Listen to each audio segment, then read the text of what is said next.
The battlefield's silence was broken only by a child's cry. Caleb Rohr's hand shook as he stared at the small body in the tall grass, the boy no older than his own son, Samuel. One moment of panic, one trigger pulled in fear, and an innocent life was gone. Now, 3 years later, standing on a Wyoming train platform with a crumpled letter in his fist, Caleb thought he'd buried that guilt deep enough. He was wrong. The woman stepping off the eastbound train carried secrets that would unearth everything he'd tried to forget. If you want to know how a mail-order bride arrangement became a deadly game of survival, stay with me till the end. Hit that like button and tell me in the comments. Have you ever had to choose between protecting someone you love and facing your darkest truth? Let's see how far this story of redemption travels. Shadows of redemption, when a fugitive judge's daughter meets a haunted ex-cavalry rancher. The Wyoming wind cut across the depot platform like a cavalry saber carrying dust and the bitter smell of coal smoke. Caleb Rohr stood motionless, his weathered hands gripping a letter from the Rocky Mountain Matrimonial Society until the paper edges bit into his palms. Your intended bride, Miss Clara Whitmore of Philadelphia, arrives on the 2:15 train June 14th. The words had burned themselves into his memory during the sleepless night that followed their arrival. 4 months ago, whiskey and winter loneliness had made him write to that agency. 4 months of regret had followed, but he'd convinced himself the letter was lost, forgotten, filed away in some dusty office where desperate men's pleas went to die. Yesterday's response had shattered that delusion. The train hissed to a stop, metal wheels grinding against iron rails, with a sound that always reminded Caleb of distant artillery. His jaw clenched involuntarily. Even 3 years after mustering out of the 7th Cavalry, certain sounds still transported him back to places he'd sworn to forget. Places where boys died in tall grass, while their mothers would never know why. He forced the memory down, focusing on the folded bills in his coat pocket. Enough for her return ticket, enough to compensate her trouble, enough to close this chapter before it opened. The rehearsed words felt hollow in his throat. "I apologize, ma'am. I made a mistake. This arrangement won't work." The passenger car door swung open with a metallic groan. A porter stepped down first, then turned to offer assistance. That's when Clara Whitmore appeared. She wasn't what Caleb had expected. Not soft or wide-eyed or desperate. She descended with practiced grace, wearing a charcoal traveling dress that spoke of quality despite the dust of long miles. Her dark blonde hair was pulled back severely, revealing a face that belonged more in a daguerreotype than on this raw frontier platform. High cheekbones, pale skin touched with freckles, and eyes that were an unsettling shade of gray-blue. Eyes that seemed to catalog everything they saw with the precision of a surveyor mapping hostile territory. She carried one carpet bag herself and waited while the porter retrieved a small trunk. No excess baggage, Caleb noted. A woman traveling light or traveling fast. What struck him wasn't her youth, though. At maybe 24, she was younger than he'd expected, but the way she surveyed the platform and the town beyond. No fear, no uncertainty, just the calm assessment of someone who'd learned to read danger in shadows and opportunities in chaos. Caleb forced his boots to move, crossing the platform with the money already warming his palm. The speech he'd practiced crumbled as those gray-blue eyes fixed on him with uncomfortable intensity. "Miss Whitmore." He pulled off his hat in a gesture that was pure reflex. "Mr. Rohr." Her voice carried Eastern refinement that sounded displaced against the raw frontier backdrop. But there was something else beneath it. Something that suggested this woman had seen more of the world's harsh edges than her cultured accent implied. She didn't smile, didn't curtsy, didn't do any of the things he vaguely expected from a mail-order bride. She just waited, and in that waiting, Caleb sensed a coiled tension that matched his own. He cleared his throat, suddenly aware of how the words he'd rehearsed would sound. Weak, dishonest. "Miss Whitmore, I need to be honest with you. I made a mistake writing to the agency. I shouldn't have put you through the trouble of traveling all this way." He held out the money, feeling its inadequate weight. "This should cover your return ticket and compensation for the inconvenience." Clara looked at the money in his outstretched hand. Then she looked at him. Then, to his complete bewilderment, she smiled. But it wasn't warmth in that expression. It was something harder, something with edges sharp enough to cut. "No," she said simply. Caleb blinked. "Ma'am." "No, Mr. Rohr, I won't be taking your money, and I won't be leaving on tomorrow's train." The wind gusted between them, catching the hem of her skirt. Somewhere down the platform, a frail handler shouted instructions to his crew.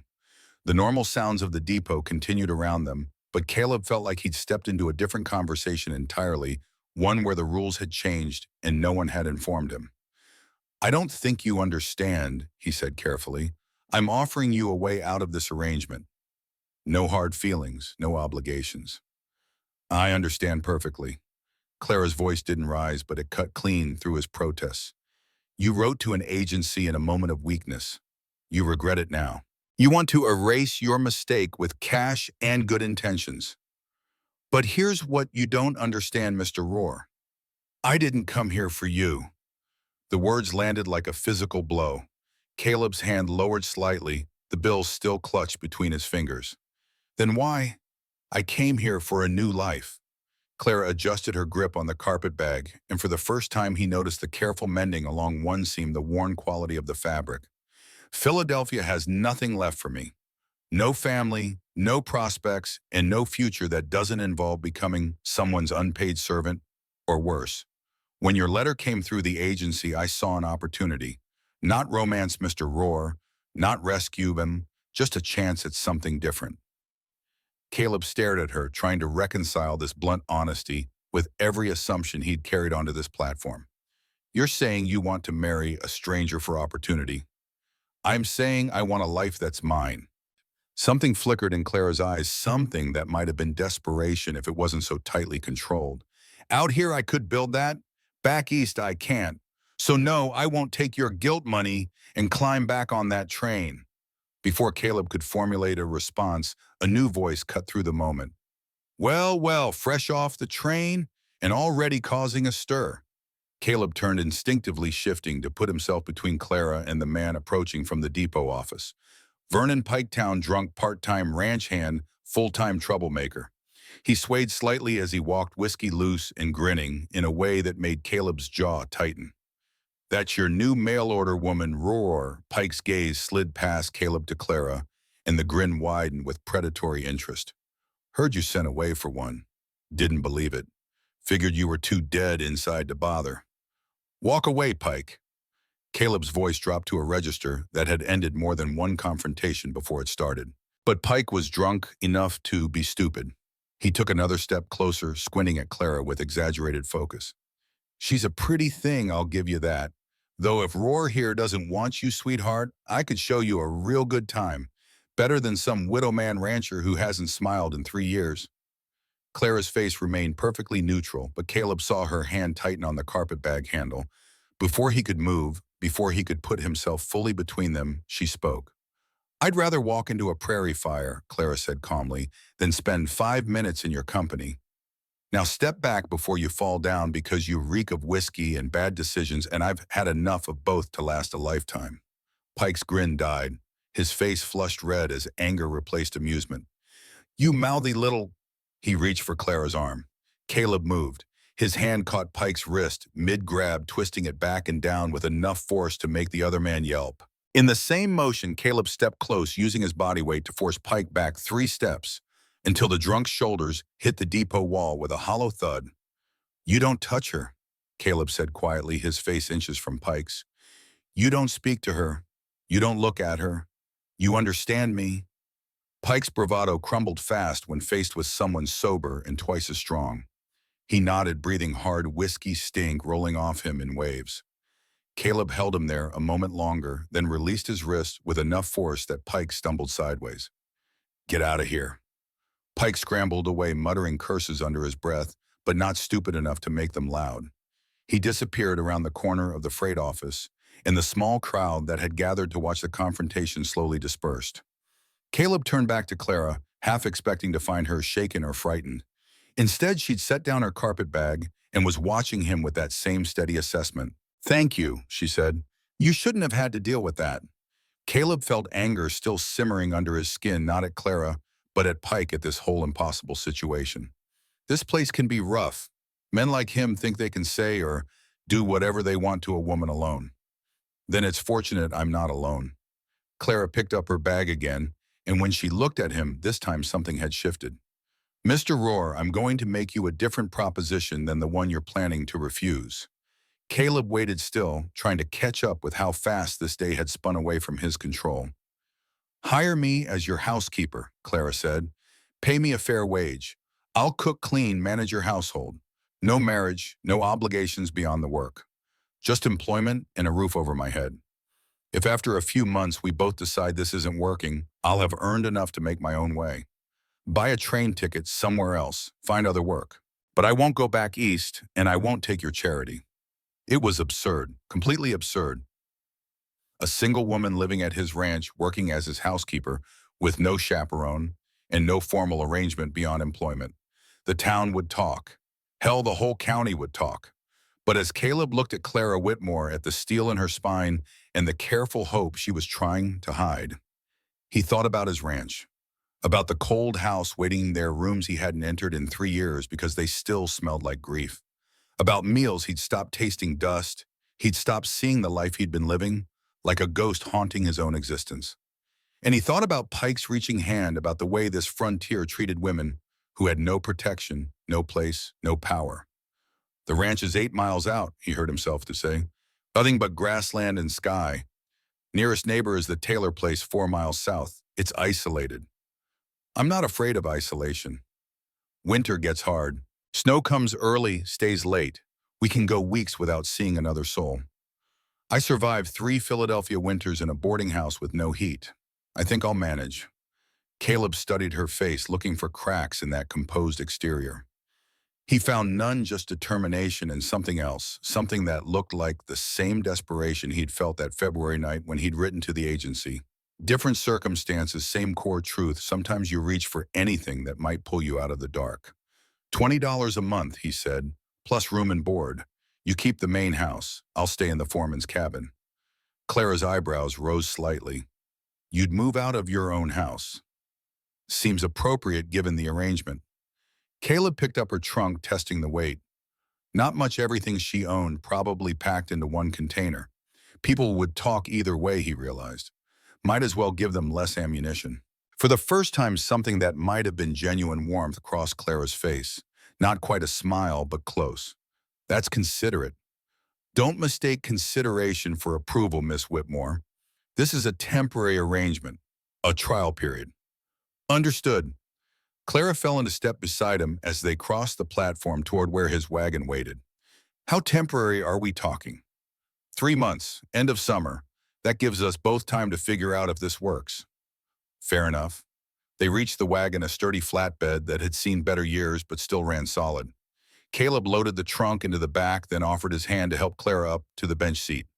She hesitated for just a fraction of a second before taking it, her palm cool and calloused against his. Working hands, he noted. Not soft, not unused to labor. He climbed up beside her, took the reins, and clicked his tongue to set the horses moving. The wagon lurched forward, wheels crunching over the rutted street that led out of town. Neither of them spoke for the first mile, the silence filled with the creak of leather and wood, the steady clip of hooves, the endless whisper of wind across open grassland. Finally, Clara broke the quiet. You lost someone. It wasn't a question. Caleb's hands tightened on the reins, but he didn't look at her. What makes you say that? The way you talk about the house like it is a place you're avoiding. And Pike mentioned you hadn't smiled in 3 years. She paused. I'm sorry, I shouldn't have. My wife and son. The words came out flat, factual.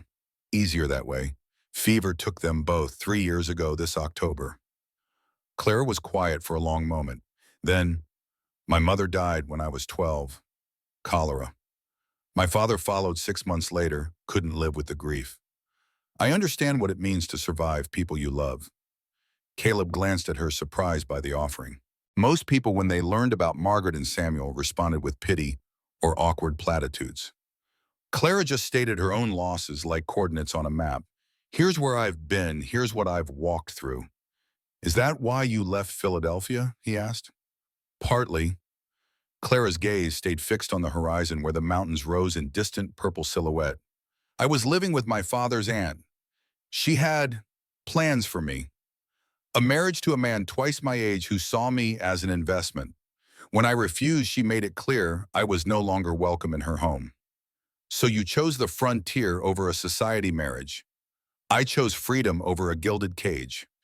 Clara finally looked at him, and in the afternoon light, her eyes were more gray than blue. Even if freedom means starting over with nothing. Caleb considered this woman who had crossed half a continent on the strength of a stranger's letter, who'd faced down a drunk without flinching, who spoke about loss like someone who'd learned to carry it without letting it break her spine. "You know anything about running a ranch household?" he asked. "I can cook, clean, mend, and manage accounts. I'm not afraid of hard work, and I learn quickly." It's not just about work.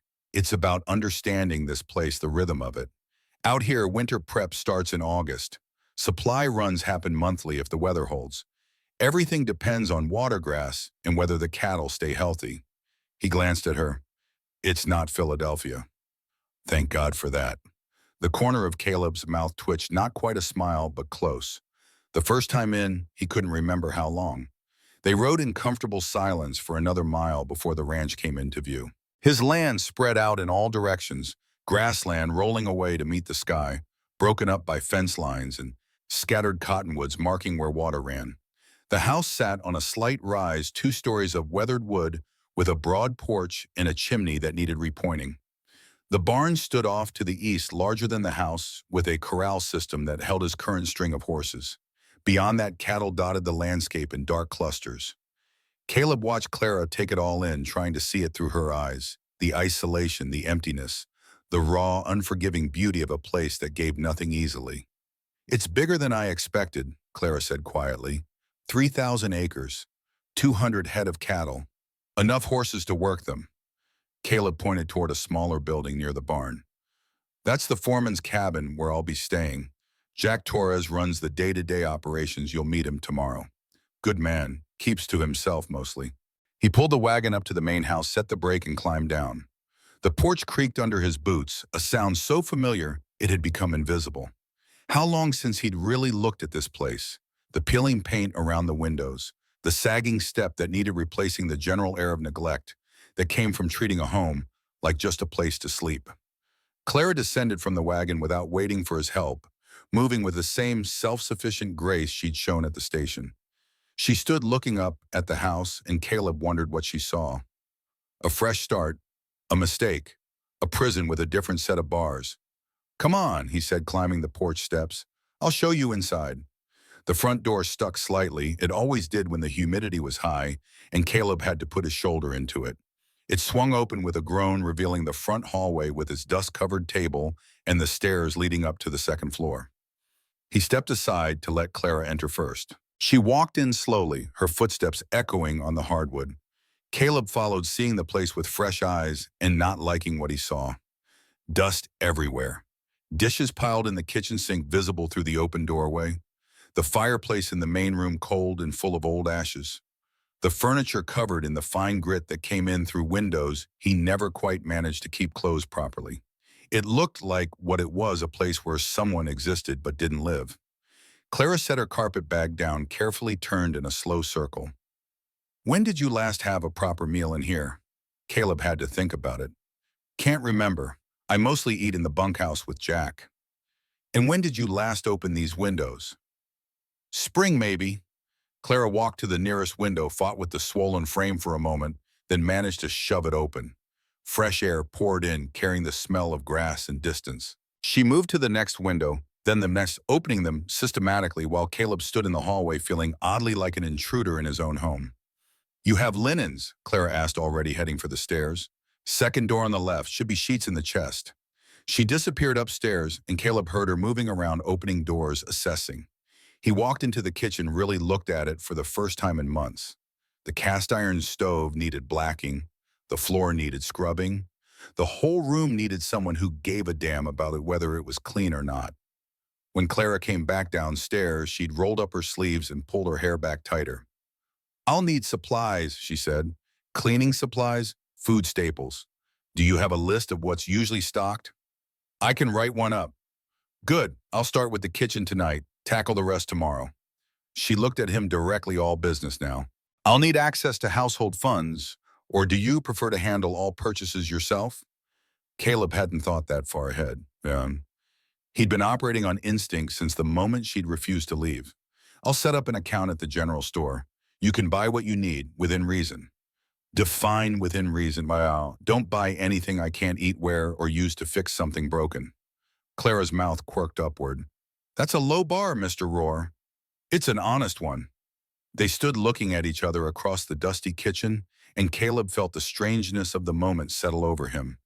24 hours ago, his biggest concern had been whether to sell the spring calves early or wait for better prices. Now he had a woman in his house, a sharp-tongued, steel-spined woman who'd agreed to stay for 3 months and transform his household in exchange for wages and a chance at something better than what she'd left behind. It was insane. It was also somehow already done. I'll get your trunk, Caleb said, needing to move, needing to do something with his hands. You take the main bedroom upstairs. It's got the best light. That's your room. Was my room. Not anymore. He held up a hand before she could argue. We agreed on the arrangement, Miss Whitmore. I stay in the cabin, you stay here. That's how this works. Clara studied him for a long moment, then nodded once. All right, but I'll help with the trunk. No need. She was already heading for the door. Caleb followed, muttering under his breath about stubborn women and complicated arrangements.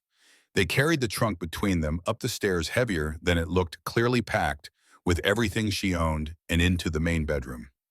Caleb hadn't been in here since the week after the funeral. He'd moved his things out in a cold fury, unable to sleep in the bed where Margaret had died, unable to look at the empty cradle in the corner without feeling like his chest was caving in. Now standing in the doorway while Clara set down her end of the trunk, he felt the memories rise like floodwater. Margaret's laugh, Samuel's cry, the smell of lavender she'd kept in sachets in the dresser. All of it gone. All of it dust. Mr. Roar, Clara's voice pulled him back. She was watching him with something that might have been understanding. I'll let you get settled. Tomorrow Jack and I ride out to check the north fence line, he said, roughly backing toward the door. We'll be gone most of the day. You'll have the place to yourself. All right.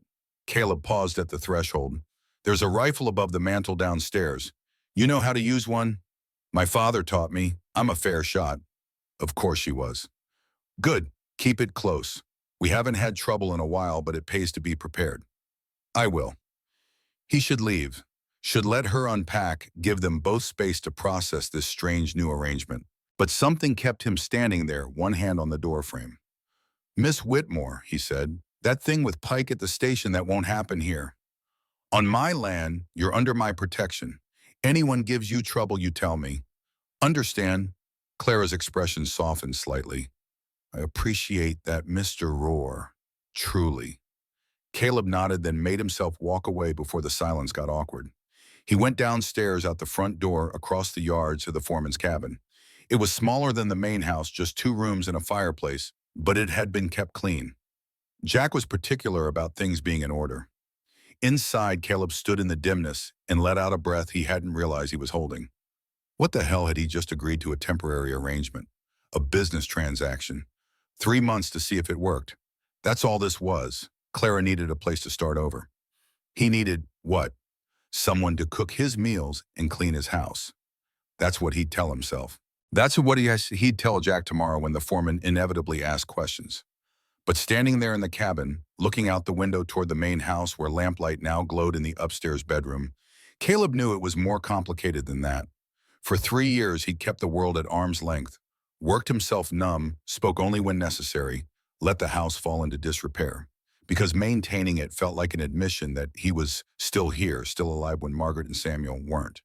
And then Clara Whitmore had stepped off a train and refused to leave, refused his money, refused his apologies, refused to be dismissed. She'd looked at his grief-hollowed life and seen an opportunity not for romance, she'd made that clear, but for survival, for a chance to build something from nothing. Caleb moved to the window, watched the light in that upstairs room. Clara's silhouette passed across it once, twice, busy with the rhythms of settling in. He didn't know if this would work. Didn't know if 3 months from now they'd shake hands and part ways, or if something else would develop. But for the first time since he'd buried his family, Caleb felt something other than emptiness. Not hope, not quite, but possibility. And in the gathering darkness, with the Wyoming wind singing through the grass and the stars beginning to emerge overhead, possibility felt like enough. But as he prepared for bed, Caleb couldn't shake the feeling that Clara Whitmore was running from something bigger than an unwanted marriage. The way she'd handled Pike, the careful way she'd spoken about her past, the fact that she'd traveled so far with so little, it all suggested a woman with more secrets than she'd shared. What those secrets were and whether they'd follow her to Wyoming remained to be seen. For now, Caleb was content to let her keep them. God knew he had secrets of his own. The nightmare always started the same way. The sound of hoofbeats on hard ground, the metallic taste of fear in his mouth, the weight of a cavalry saber at his hip. Then the tall grass golden in the afternoon sun and the sudden crack of rifle fire that sent his horse rearing in panic. Caleb always tried to change what happened next. In the dream, he had time to think, time to aim properly, time to see that the figure in the grass was just a boy hiding from the shooting. But the dream never let him change anything. The pistol bucked in his hand, the small body fell, and he woke with the child's scream still echoing in his ears. He sat up in the narrow cabin bed, sweat cold on his skin despite the summer heat. The nightmare came less frequently now, maybe once a month instead of nightly, but when it did, it left him raw and hollow for days afterward. Through the cabin window, he could see the main house silhouetted against the star-filled sky. No light in the windows now.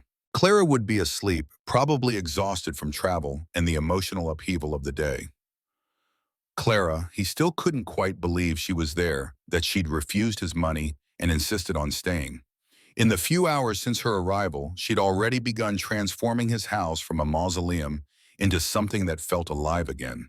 The open windows, the purposeful movement, the simple fact of another person existing in that space, it changed everything. But as Caleb lay back down and tried to return to sleep, he wondered what demons Clara Whitmore carried in her own dreams. Everyone who came to the frontier was running from something.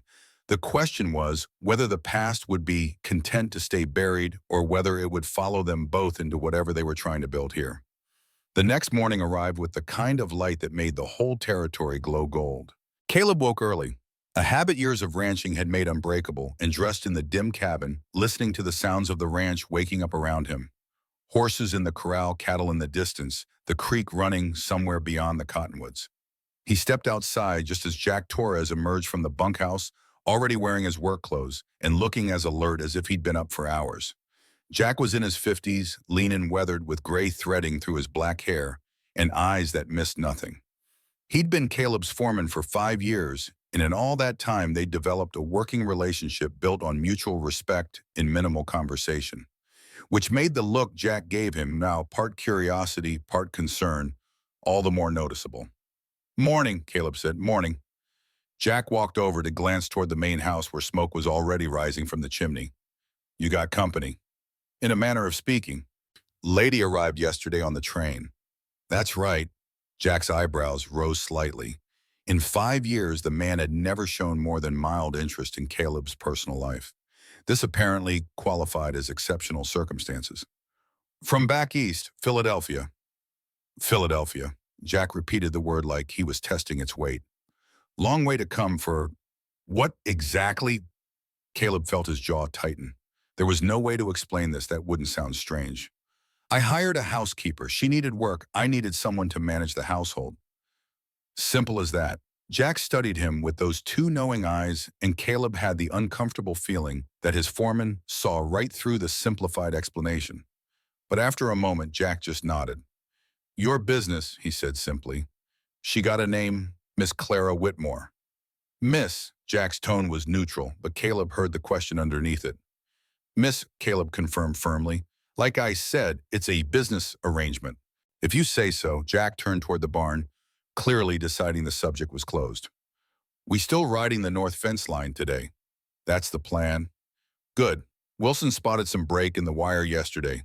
Might be nothing, might be cattle getting through. Either way needs fixing."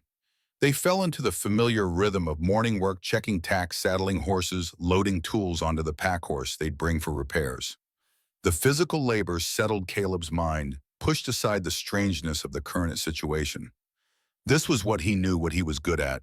The ranch didn't care about complicated arrangements or women who refused to follow the expected script. It just demanded attention, consistency, and hard work.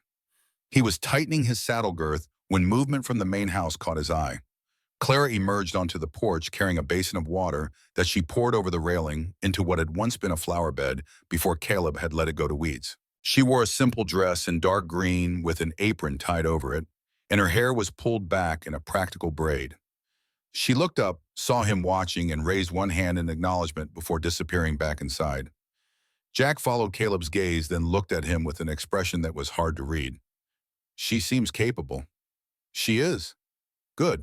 Ranch needs someone to give a damn about the house again. Jack swung up into his saddle with the ease of long practice. Been looking rough for a while now.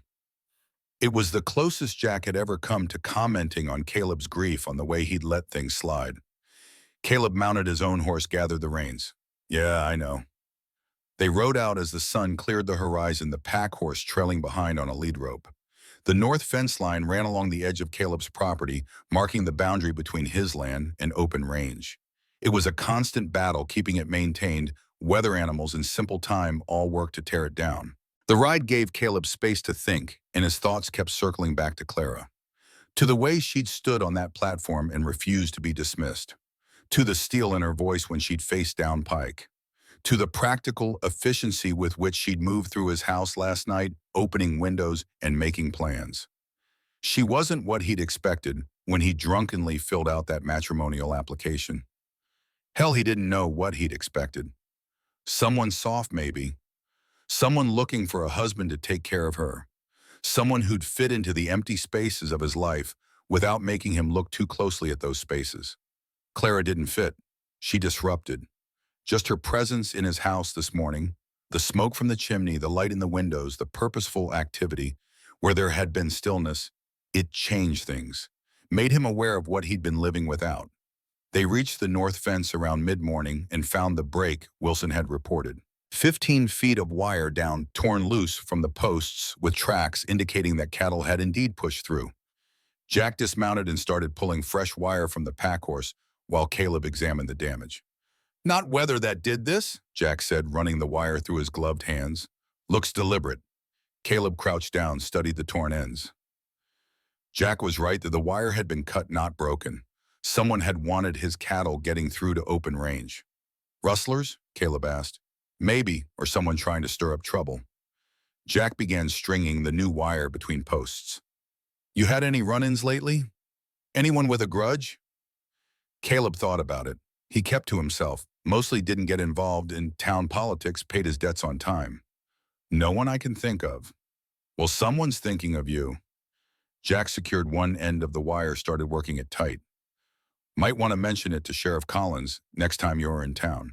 They worked in silence for the next 2 hours, replacing the damaged section and reinforcing the posts on either side. The sun climbed high and hot, turning the grassland into a shimmer of heat and light. Caleb's shirt stuck to his back with sweat, and his hands ached from the wire work, but the familiar discomfort was grounding. This was real. This was solid. This was something he could fix with his own 2 hands. By the time they finished, it was past noon. They ate a cold lunch in the shade of a cottonwood bread and cheese Jack had brought washed down with water from their canteens, then mounted up for the ride back. You want me to keep an eye out, Jack asked as they rode, for whoever cut that fence? Wouldn't hurt. Tell Wilson and the others to watch for anything unusual. Riders they don't recognize, cattle moving strange, any more damage. Jack nodded, his eyes scanning the horizon automatically. What about your housekeeper? She know to be careful. I told her to keep the rifle close. She know how to use it. Says she does? Good. Jack was quiet for a moment. She planning to stay after the 3 months? Caleb glanced at him. Why do you ask? Just seems like a lot of trouble to go through for temporary help. Philadelphia to Wyoming, that's not a short trip. Makes a man wonder what she's running from.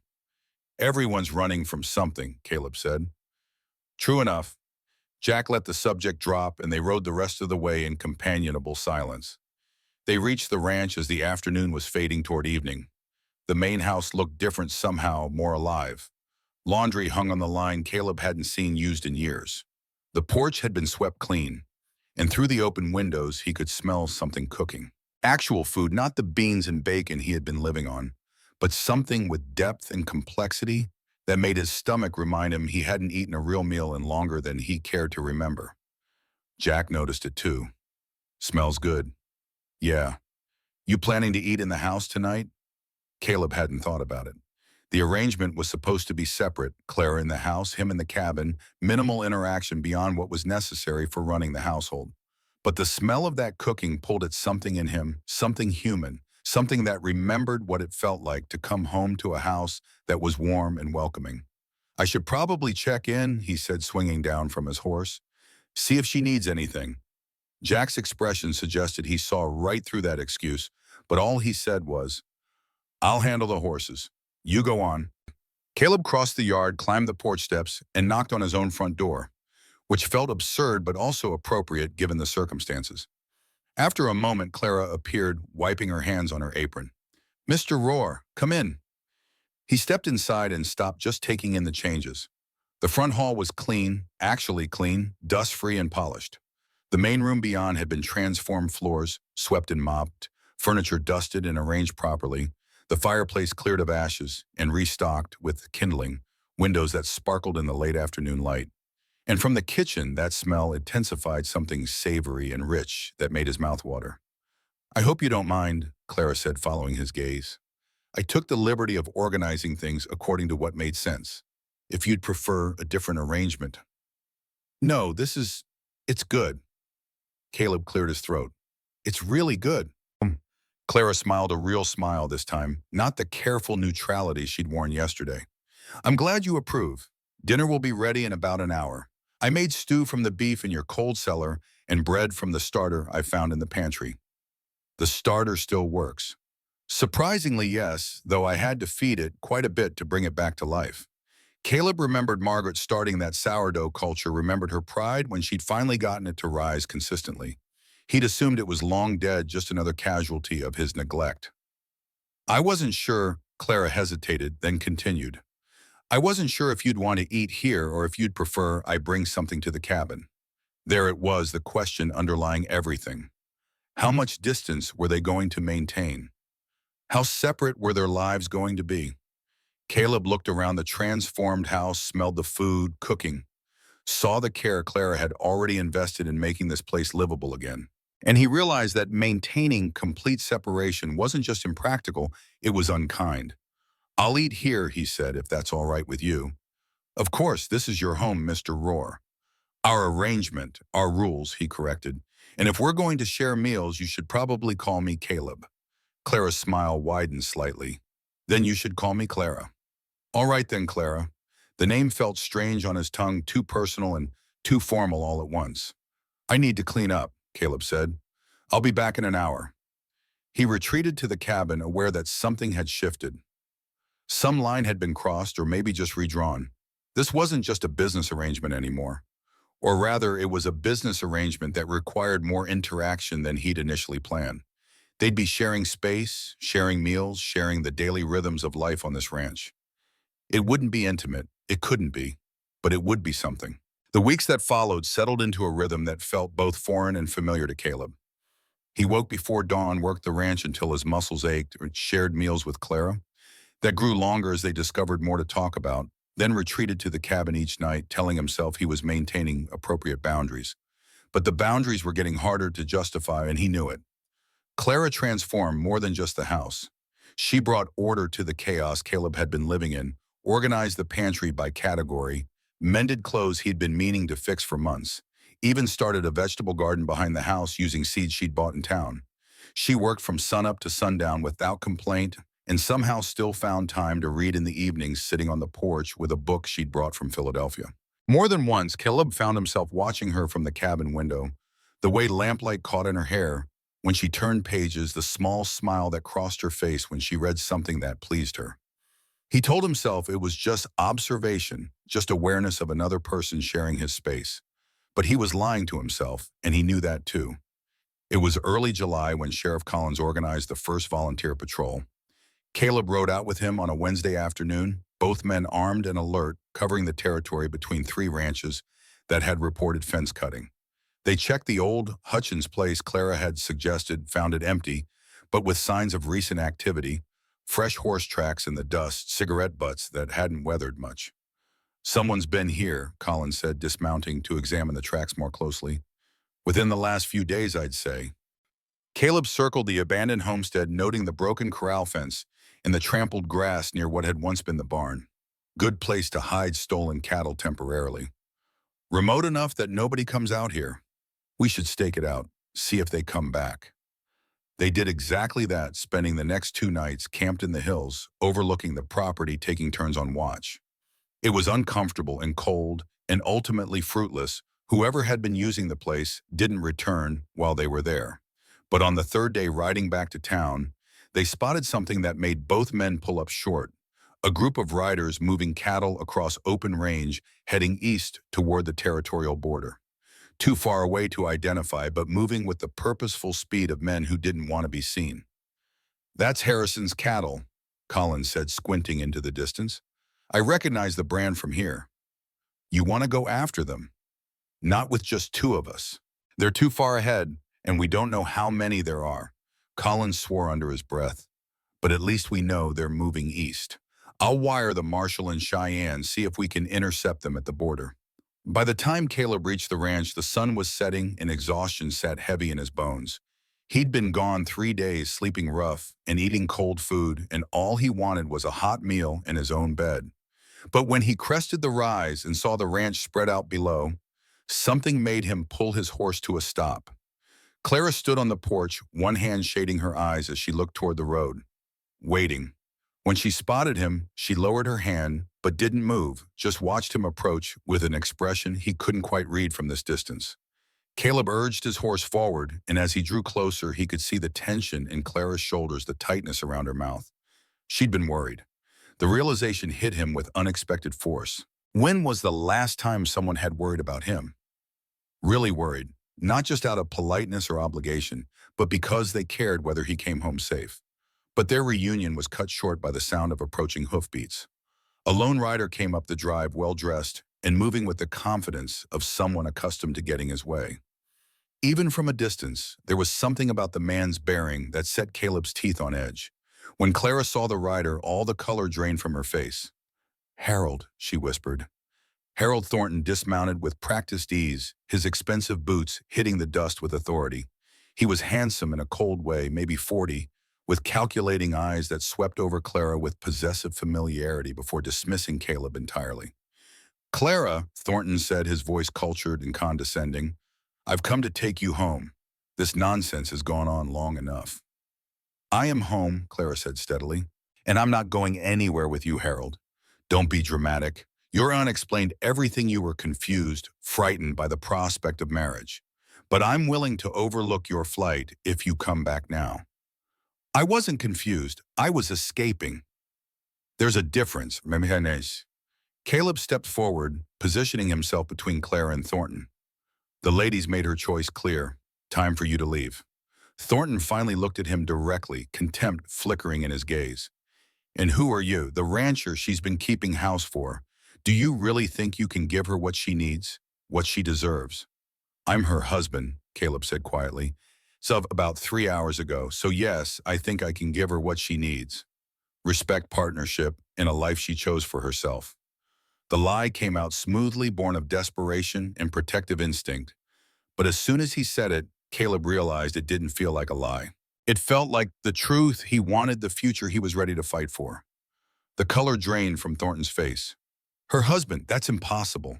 She's engaged to me." "Her aunt had no authority to engage me to anyone," Clara cut in. "I'm 24 years old, Harold, a grown woman capable of making my own decisions. And I've decided to marry Caleb Rohr. It's done. Legal and binding." Thornton's mask of civility cracked, revealing the anger underneath. "You stupid, foolish girl. Do you have any idea what you've thrown away? My position, my wealth, everything I could have given you." "You could have given me a prison," Clara said. "A gilded cage where I'd slowly suffocate under your control. I chose freedom instead. I chose love. I chose Caleb." "This isn't over." Thornton's voice dropped to something dangerous. "I have lawyers. I have influence. I'll have this sham marriage annulled." "No, you won't." The voice came from behind them. Sheriff Collins stepped out from the shadow of the barn where he'd apparently been waiting. "Because there's nothing illegal or improper about 2 consenting adults getting married in Wyoming territory." Collins continued. You, on the other hand, have made threats against Mrs. Rohr. I've got her sworn statement and witnesses. If you don't leave peacefully right now, I'll arrest you for harassment and intimidation. For a long moment, Thornton stood rigid with fury, his hands clenched into fists. Finally, his survival instincts won out over his pride. This isn't finished, he said, looking at Clara with cold hatred. You'll regret this choice, Clara. Mark my words.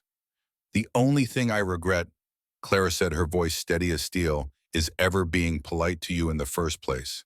Goodbye, Harold. Don't come back. After Thornton rode off and Collins followed to ensure he left town, Caleb and Clara stood on the porch in silence, the adrenaline slowly draining away. It's really over, Clara said finally. He's gone. You were incredible, Caleb said, pulling her into his arms. The way you faced him down, refused to be intimidated. I'm in awe of you. I was terrified. Courage isn't not being scared, it's being scared and doing it anyway. He kissed the top of her head. You're the bravest person I know, Clara. She looked up at him, her eyes bright with unshed tears. We can't keep pretending this is just business, can we? No, Caleb said. We can't. Then what do? We make it real. Caleb's voice was rough with emotion. We go to town tomorrow and get properly married. If you'll have me. Clara's smile was radiant. I thought you'd never ask. They made their way to the church the next day where Reverend Walsh performed a simple ceremony with Jack and Martha Henderson as witnesses. It wasn't the elaborate wedding Clara might have had in Philadelphia, but it was theirs, honest and true, and built on a foundation of respect and growing love. The months that followed their marriage brought a rhythm to life that Caleb had never experienced before. With Clara as his true partner, they worked the ranch together, faced challenges as a united front, and slowly built something stronger than either could have managed alone. Clara's vegetable garden flourished and expanded. She started teaching local children whose families couldn't afford school fees. The ranch prospered under their partnership. Clara had a head for business, organizing accounts and negotiating better prices, while Caleb handled the livestock and land management. Winter came hard that year, but the house was warm, well-stocked, and filled with contentment. On long evenings by the fire, they talked and planned and simply enjoyed each other's company. Spring arrived with a rush of green growth and new calves, and Clara announced she was pregnant. The news hit Caleb with a complexity of emotions he hadn't anticipated. Joy and terror in equal measure. The thought of being a father again, of risking his heart on a child who might be taken like Samuel, had been nearly paralyzed him with fear. But Clara, patient and wise, helped him work through it.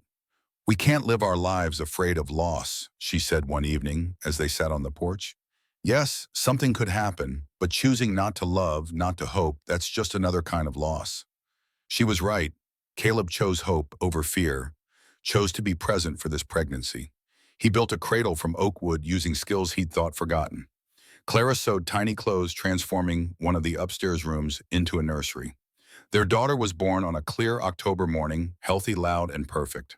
They named her Rose after Margaret's mother, and as Caleb held his newborn daughter for the first time, he felt the final pieces of his shattered heart slide into place. Not the same configuration as before. The loss of Margaret and Samuel would always be part of him, but whole in a new way, healed enough to hold this new love without fear. As Rose grew from infant to toddler, the ranch continued to thrive. They faced hard times too, drought, brutal winters, tight money, but they faced everything together, making even the hardest challenges manageable.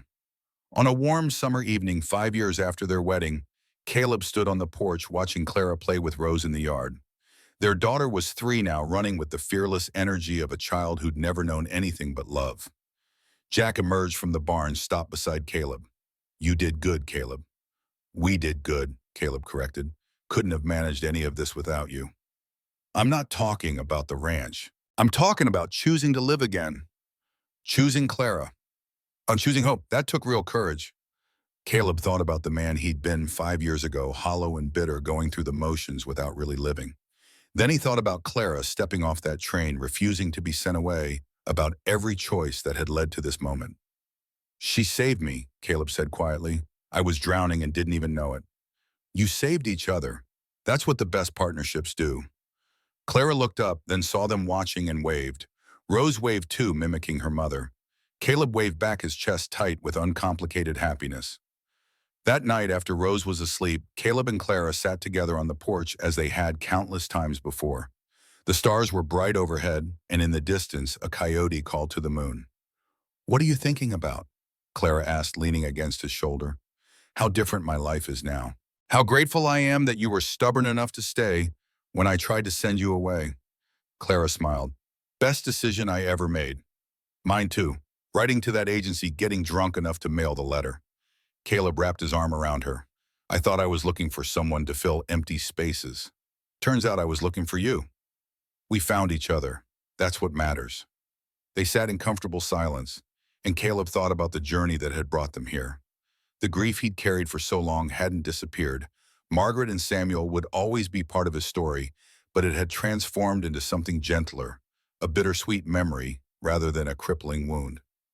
"Thank you," he said quietly. "For what?"